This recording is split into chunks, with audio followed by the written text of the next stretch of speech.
Welcome. It's finally time to talk about my triples. I have triples, right? If I don't have triples, then the other stuff's not true. He has triples. The original plan was to find an H1 and sort of rebuild it in my father's honor. To be clear, he'd be pretty angry if he knew that I had one of these. Even when I would go and buy a little dirt bike, like a little KE 125, he said, you know, be careful with those Kawi two-strokes. And you know, I'd have to tell him, like, it's not your old H1. It's a little more tame than that. But still, in his head, he heard Kawasaki two-stroke, and this is what came to mind. I'm happy to have one finally. So when we're talking about Kawasaki triples, we're talking about the Kawasaki H1 Mach 3. That is the 500cc two-stroke.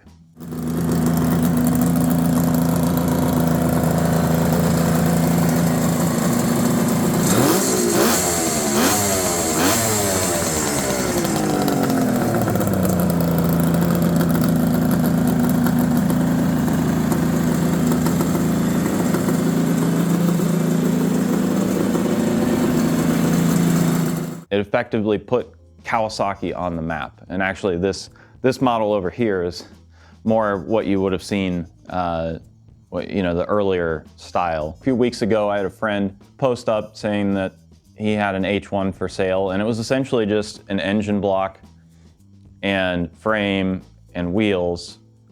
And I asked on the off chance, does it have a title? And to my surprise, it did. So we loaded it up in my car, and now I've got doubles. I even have doubles. What? I have doubles of the cars, some of them. You'd say doubles of the triples. Now, I don't think my story is terribly uncommon. Your parents or your father telling you a story about back in the glory days. You know, my dad would tell us stories about his old Volkswagen Beetle, time they flipped it over and, you know, got out and pushed it back on the wheels and drove it home, and his old Fiat that they beat around on the back roads for next to nothing.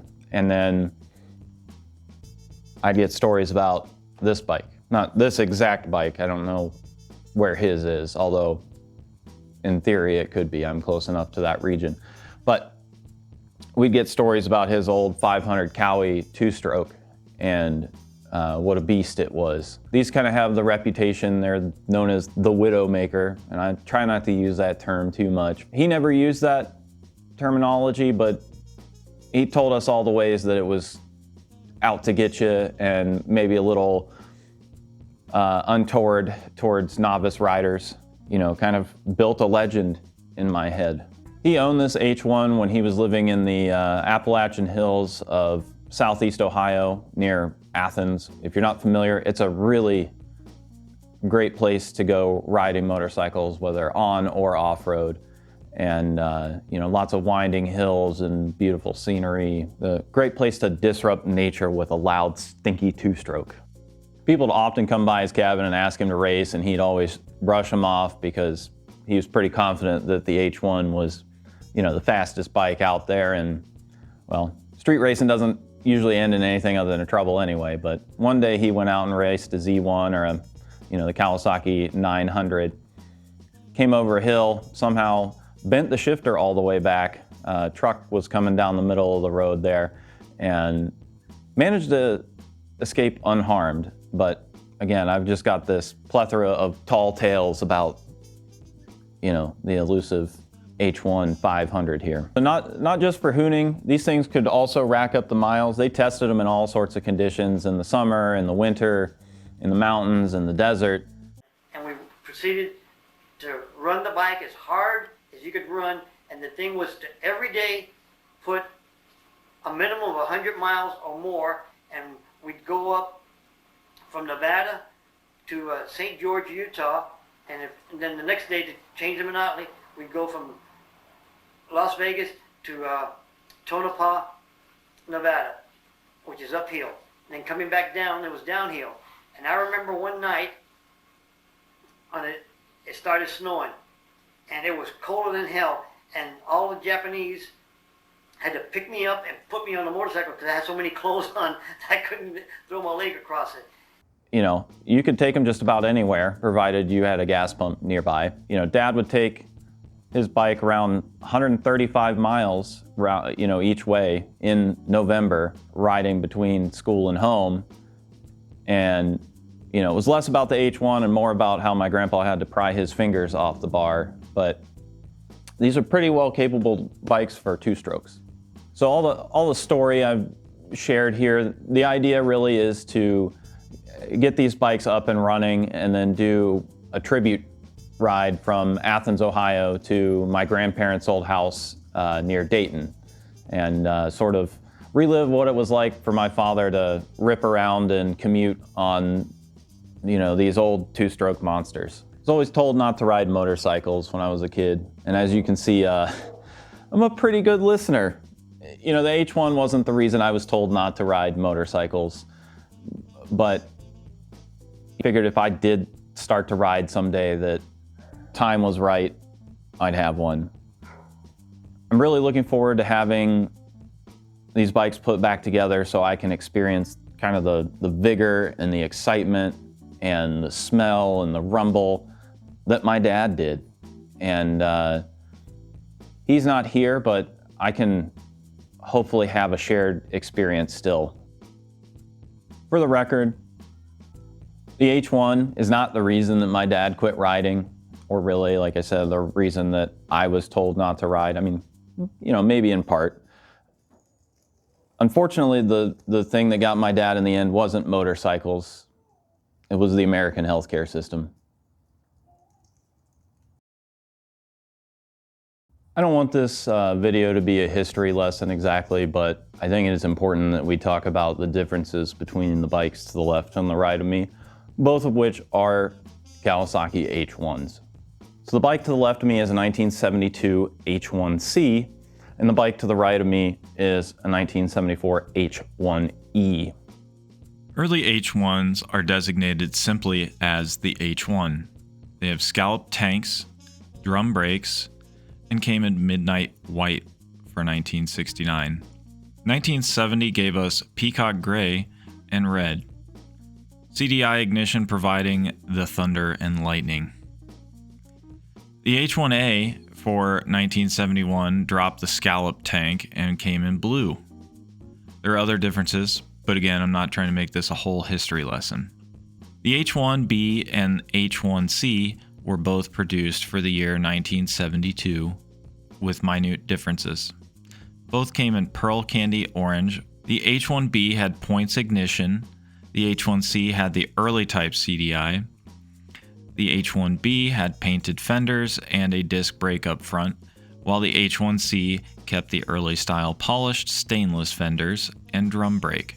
Trade-offs were kept to keep the cost down on both models. The H1C is an odd bird, with around 1,000 or so made, supposedly as a way for Kawasaki to clear out the parts bins. Ironically, I will be clearing out parts bins to get this thing on the road again. The H1D came along in 1973, introducing the new tail and tank style. 1974 brought us the H1E, which sits before us now. It has what I understand to be the better and more reliable CDI ignition. The gauges sit in a pod together, and a steering damper that hooks onto the frame, and some other small details. 75 was the H1F, very similar to the E, and then finally the KH models of 76. Let's go through some of the issues with these bikes and my goals. I have no intention of bringing these back to factory spec, but I also don't care to modify things, you know, just for the sake of it. And I generally dislike cafe racers, kind of on principle. They tend to make things a little bit worse and not better. But both of these bikes are going to be ridden, and I want the bike to function at least as good as when it was new, if not better. So we'll be making modifications and adjustments as necessary, but I want to try to be intentional. So we'll start with the H1E. The H1E is fairly complete as far as parts go, and it could be a daily rider probably with a little bit of love and some back due maintenance. It's got crazy good compression, so I think you can hear that. That's pretty solid to press against, especially for a two-stroke. You'd be surprised. One of the things that I really enjoy about this bike is the key.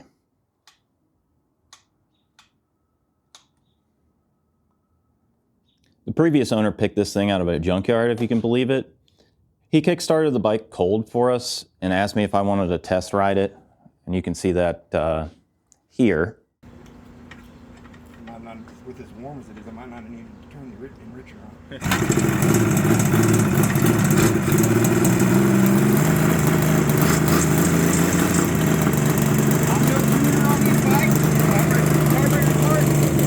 I got as close as I could to my ear, but I don't know how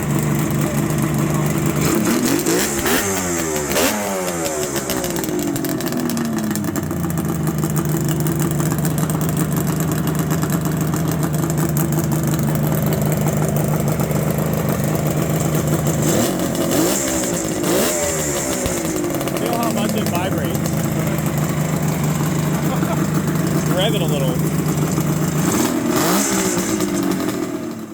This is probably the only time I've declined and said, you know, I'm going to wait until I've given you some money before I hop on this thing.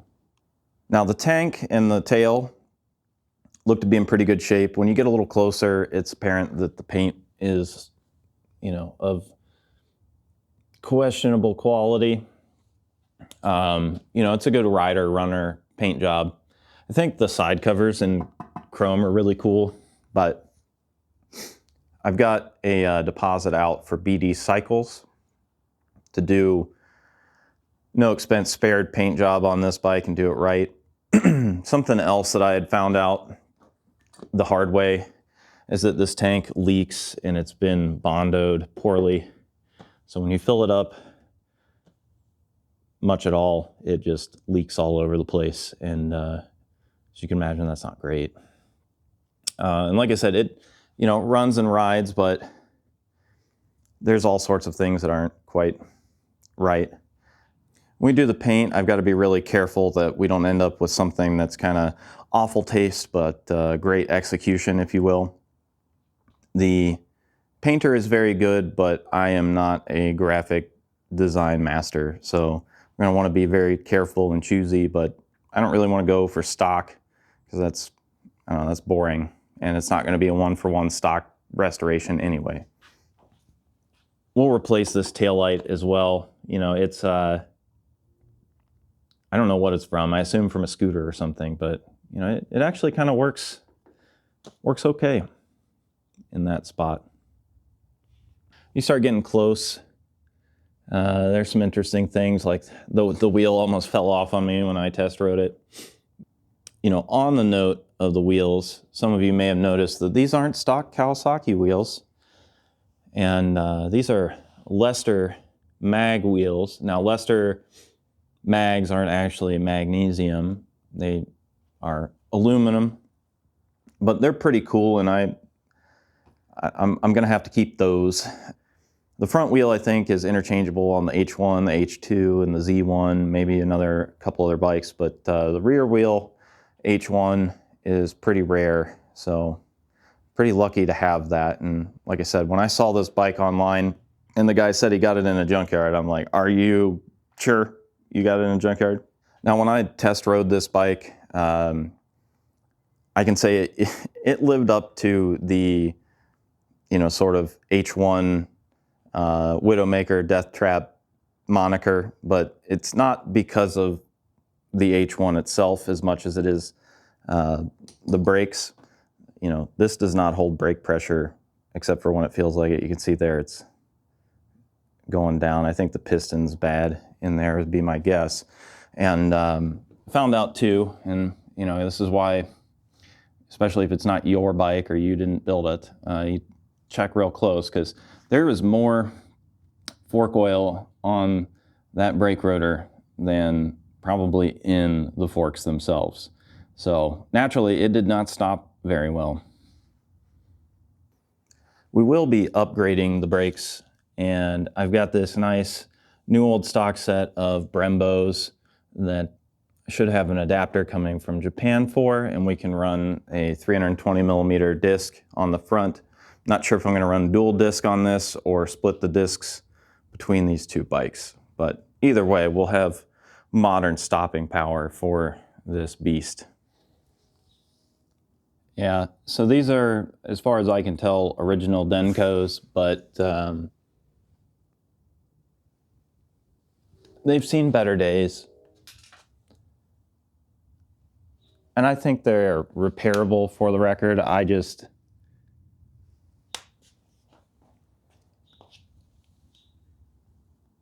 I'm not sure how I'm going to go about that, and I may kind of set these aside and grab a new pair. Not Denkos probably, but a new pair of pipes. Like I said, the taillight is going to go back to stock. I've already got the parts for that. Not too worried. The gauges are going to get refurbished by Don Fulsang. If you're in the triples community, you may recognize his name. I wanted to make this video before I took them off and sent them out though. I'll probably replace the CDI boxes on both these bikes and use the Ricks all in one unit just to have modern components and make sure that we're not blowing anything up. Now both of these engines are essentially the same if we're talking about the heads, cylinders, and crankshaft, and the parts are thankfully pretty interchangeable. Both of them are going to get a full rebuild. So there's seals that go between the crankshaft lobes because the crankshaft is part of the compression cycle. And if those seals are bad, then the engine's not going to run very well. So we're going to have those replaced just to make sure that we've got proper functionality. You know, like I said, the E runs great, but the cylinders are pretty scored in there, and you know, I'd like to make sure the heart and soul of these bikes are healthy. You know, they deserve it after 50 plus years. The ignition systems on these bikes vary quite a bit based on the year. So if you look here on the H1C engine and look at the ignition and charging system, and then we look at the ignition and charging system on the H1E here, they look quite a bit different. The ignition systems on the H1C here had an early style CDI, and they used a distributor. You can see what's left of that. The cap is gone, and those are rare. The H1E uses a magneto, and the F and the KH500s. The later models all use that style that's on this bike here. So that's considered to be kind of the best or the most reliable. So we're going to convert this guy to the same style of ignition as this guy. And over here in this box is an entire H1E ignition system that I got from eBay. So on that note, let's talk about the H1C just a bit more here. The H1C has pretty decent compression on the two outside cylinders here, but the center cylinder is pretty scored up. It couldn't pop a paper bag. It's also missing, like I said, some of those important ignition bits, that distributor cap, and I don't know about the CDI boxes. I have those, but you know, it's in questionable condition anyway. It would cost a lot of money to put it back together. So figured the time and money might be better spent just upgrading it. One thing to note is the early frames on these don't have a place to mount the ignition coils. So this early style would have just one coil that goes to the distributor. The H1E here has a bunch of coils that are stuck up under on the frame. So this guy only has a spot for one, and maybe I'll cut in some footage here of that, but we'll have to fab something up to hang the coils in there. Otherwise, it shouldn't be too bad of a conversion. Now the frame in general looks to be in pretty decent condition. I don't see anything too messed up on it. I think it's straight. I don't have a good way to test that right away, but I'm sure it'll be fine. And then I noticed the frame appears to be in pretty good shape other than this one seat mount here. It's pretty boogered up. This may be first project that I use my MIG welder for. And don't worry, I'm going to practice before I unleash the boogers on this guy. But it's something that my dad wanted to learn with me, and we just never got around to it. So it'll feel good to work on an H1 project and finally use that welder. The front fork tubes are pretty bent. I didn't notice it right away, and maybe you can see it here. It's kind of hard to see, but they're definitely bent, and I suspect that's where that dent in the tank came from. Now, I've seen several of these early H1s with this same fork-shaped dent in the tank, and maybe that's indicative of the Widowmaker name, I don't know. The rear fender looked really sad when I first got it. I was happy to have it, honestly. These are worth a fortune if you're looking on eBay. It had a bunch of paint and crust on it, and I didn't finish cleaning it up. I wanted to show you all. You can see there's spray paint and crust on it, but a little bit of elbow grease, and it's coming back wonderful. And something that I didn't know when I first started looking at these early bikes was that these fenders are stainless. So they don't rust, so I don't know why there was paint on it exactly. I'm gonna need a new tail lamp lens, and those are pretty easy to come by as long as you're not looking for OEM. The gas tank looks pretty rough too. Like I said, we already looked at that dent and this, crusty surface rust. You can see here where I polished half of that gas cap, and it's not in great shape either, but it looks a lot better. So let's see if I can pop this open here, one-handed. Come on. There we go. The inside's pretty decent though. Not perfect, but I am certainly not in a position to complain. So again, it's not going to get the super expensive paint job, especially not with that big dent in the front from the forks. I may clear coat over the crust and put a Kawasaki decal on it, and then put another layer of clear over that and just kind of rock it crusty. I don't know. You guys can tell me what you think we should do. Another discussion topic on these guys is the old petcocks. So they had a vacuum set up on them, and they're known for leaking at times. I've heard there's a way to convert them to on-off reserve instead of just having the primer, leaving it on vacuum, but we'll have to see. Recently got this oil tank as well, and for those aficionados, this is not an H1C oil tank. It is actually, I think, an H1A tank. And the way that you can tell is, one, the oil cap. So the plastic oil caps are vented, and on the H1B and H1C, they have a metal oil cap, and then they have a little vent here. So there's no vent on that cap. It looks a little shinier, nicer, but it's kind of a one-year only thing, and they're just hard to find. It's not, I'm sure they'd be expensive, but it's just hard to come by. And again, this bike's not going to be entirely period correct or H1C correct. We'll be replacing this front end. Like I said, the forks are bent, and I could replace the inner fork tubes and clean up that twin leading drum there. I've had okay experiences with those, but that was admittedly on 30 horsepower bikes. There's just no reason for me to not convert it to disc. I'll save the parts for the purists, but we'll convert it to a later style. They should bolt right on, because the H1B and the H1C are the same year with slightly different parts. The H1B had the disc front, and the H1C had the drum front still. So we'll just source one of those and swap it out. Now you might have noticed I have a bunch of parts laying out here on the floor.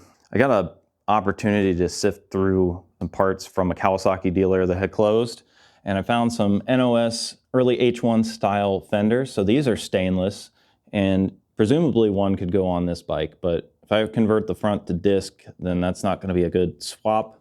So I may sell those, pass them on. I don't want to gouge anybody, but how many NOS early H1 fenders have you seen recently? And I've got some ears here that I believe are H2. I don't know that I'll use them. I'll have to decide. I may do aftermarket on these guys. Again, because even repros are pretty expensive.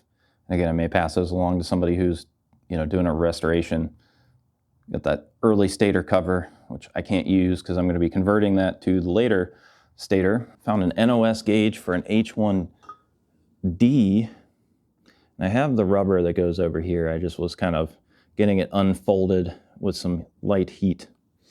But yeah, probably just going to end up selling most of these pieces to help fund these projects because they're not going to be cheap. This one will be a lot cheaper than this guy, but still going to be an expensive journey. Wanted to get this video to introduce these bikes so that I can get started tearing them down. If there's anything in particular you guys would like to see as I'm going through the journey with these bikes or as I'm going through the process of rebuilding them, if you have any opinions or think I should do something a certain way, leave it in the comments. Would help me quite a bit if you guys can, do the needful and give me a like and a subscribe, because that's what the algorithm wants. That and you watching it. So not making anything out of this. I'm definitely not making money on this, but I do want to share, and for me it feels worth it if you guys come and hang out. We'll see you on the next one.